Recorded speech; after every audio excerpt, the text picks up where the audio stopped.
probably use AI tools like ChatGPT, Gemini, or Claude regularly, but feel that you don't know exactly what goes on behind the scenes. Or you got asked in an interview about the intrinsics of GPT and you couldn't answer properly. So today I'm going to provide most important 15 concepts of LLM, all explained with diagrams and examples, no maths involved. So let's get started. While today's generative models are built upon a decade of progress, 2022 was the year when they triggered an aha moment for most. AI is the big umbrella getting computers to do something that look intelligent. Machine learning lives inside AI. Systems learn from data instead of hard-coded rules. Deep learning is a way for computers to learn patterns by practicing on a huge number of data. Natural language processing or NLP is a part of AI that works with human language, as simple as that. Generative AI is the branch that creates new content. Now, large language models are deep learning models within the generative AI family that specialize in text generation. So, what exactly is an LLM? An LLM is a powerful autocomplete system. It's a machine built to answer one simple question over and over. Given the sequence of tokens so far, what is the next token? This piece of text that it's generating, it can be a word, it can be part of a word like run, in, or punctuation. To get there, the model undergoes a long study session of its own, a process called pre-training. For example, if a student is asked to read every book in a giant library, which is basically a huge slice of the internet in case of LLMs, they are not trying to memorize pages word for word. Instead, they learn patterns, how words, sentences, and ideas fit together well enough to predict the next piece of text in any sentence. This is how a base model like GPT-5 is built during pre-training. So an LLM is at its core a mathematical system. That creates a basic problem. It only understands numbers, not words. So how can an LLM possibly read a user question like what is fine-tuning and understand what it means and answer it? The first step is to translate the text into something the model can work with. That starts by breaking the sentence into its smallest possible meaningful chunks called tokens. A token can be a whole word like hello, or a common part of a word like run in case of running, or even just a punctuation like a question mark. A special program called a tokenizer handles this. For any question, it first splits the text into a list of tokens. Then the tokenizer swaps each unique token for a specific ID number. The question finally becomes a sequence of numbers that the model can understand. Now the model has a list of numbers it can finally work with. But the tokens alone don't carry meaning, they're just IDs. To make sense of them, the model needs another layer. So here comes embeddings. With tokenization, we turn the user's question into a list of ID numbers. But right now, these numbers are just random labels. The ID for cat doesn't relate to the ID for kitten. The model cannot grasp their meaning, so how they connect. So this is where embeddings come in. An embedding is a special list of numbers, a vector, that represents the meaning of a token. Instead of a random ID, each token gets a rich set of coordinates that places it on a giant map of meaning.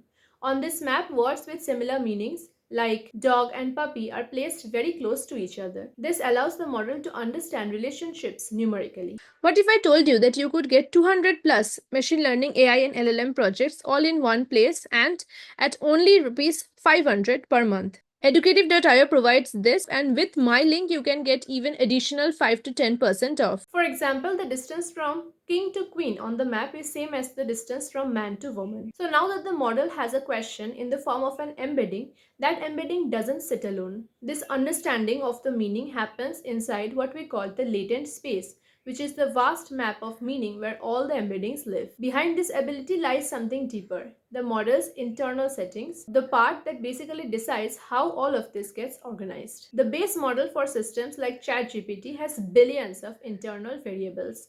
These are known as parameters. These aren't rows in a database or a list of facts. They are the adjustable settings that give the model its ability to represent grammar, concepts, and patterns. A good way to picture them is as a massive wall of knobs and dials. At the start, every knob is set randomly, nothing useful yet. During training, the model plays its prediction game trillions of times. Each wrong guess makes a small change to the dials. This moves them closer to the settings needed for the right answer. The process that turns random parameters into a knowledgeable system is called pre-training. So in this foundational phase, the model is exposed to a massive dataset of text and code from the internet. Its one objective is simple: predict the next token in a sequence. Every time it guesses, it checks its answer against the real token. Then the training algorithm tweaks its billions of parameters just a bit. After trillions of repetitions, these microscopic updates encode the statistical patterns of the data. That's how a base model like GPT-5 learns grammar, common facts, and basic reasoning skills before it is adapted for real-world use. So thus, pre-training gives us a model packed with patterns from the internet.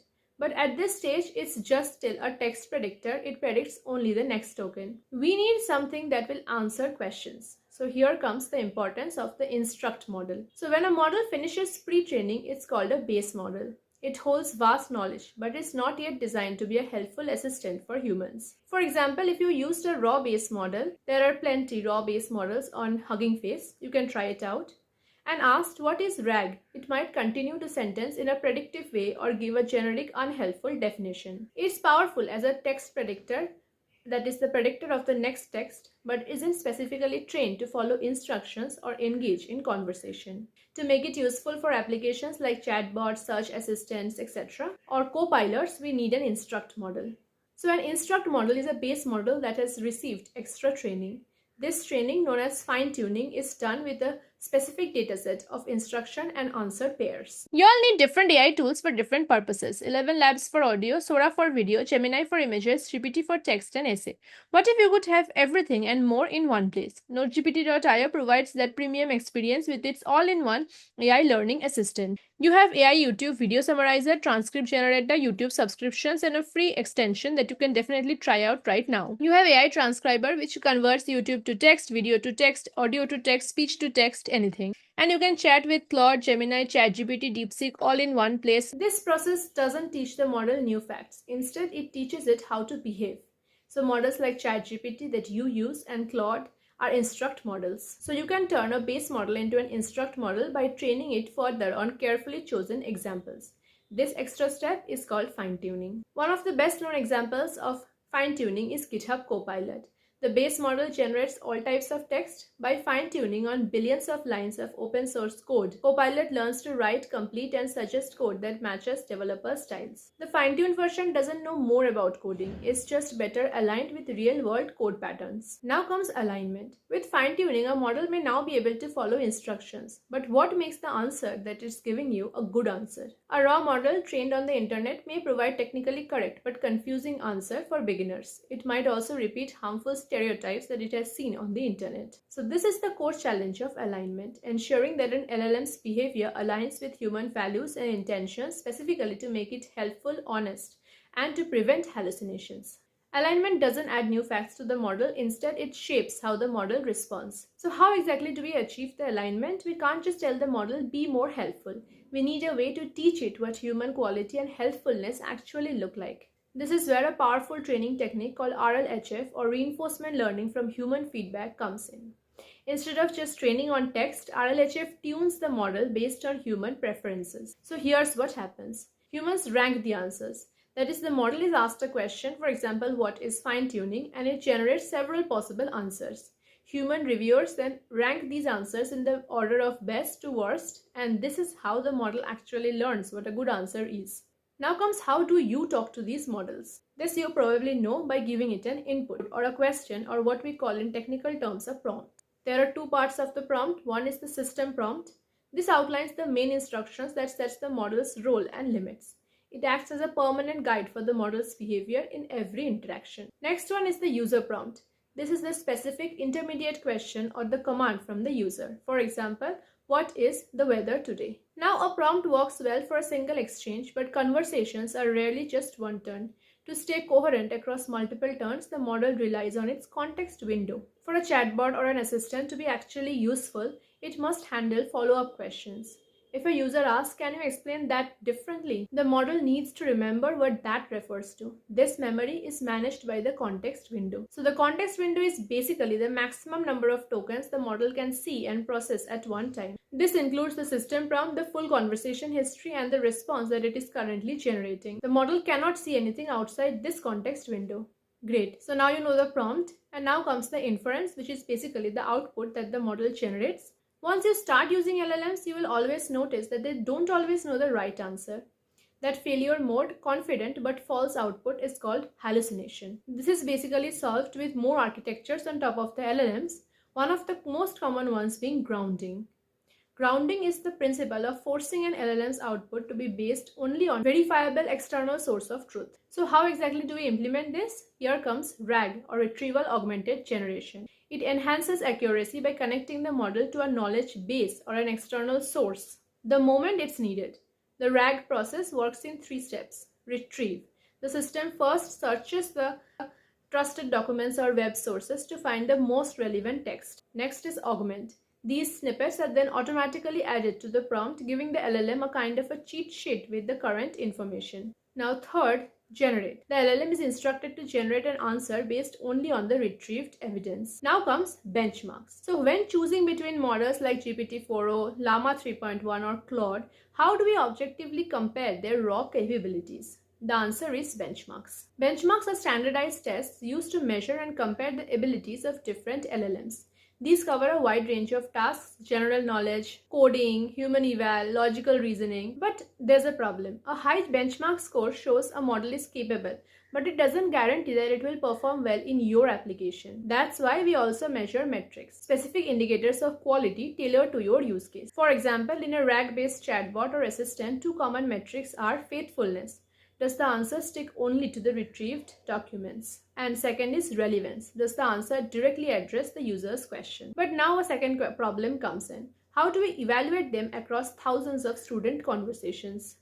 Manually checking every single answer is impossible. The solution is a technique called LLM as judge. This method uses a powerful state-of-the-art LLM, the judge, to automate the evaluation of another model's output. We provide the judge model with the original prompt, the candidate model's response, and the evaluation rubric based on our metrics. The judge then returns a score and explanation. This makes it possible to run large-scale evaluations quickly and consistently. For example, many research labs now use GPT-5 or Claude Opus, which is very expensive and very powerful, as judges. They evaluate on smaller models on tasks like faithfulness, reasoning, style, and they're able to understand which model is better. Yeah, so that wraps up all the large language model concepts you will need for your upcoming interview, or to in general understand how these models like GPT, Claude, etc. that you use in your everyday life work internally. I hope this helps. Put your questions down in the comments. And as you know, I am always ready to do a 1:1 career consultation on TopMate regarding any questions and any doubts that you might have. All the best, take care, good luck.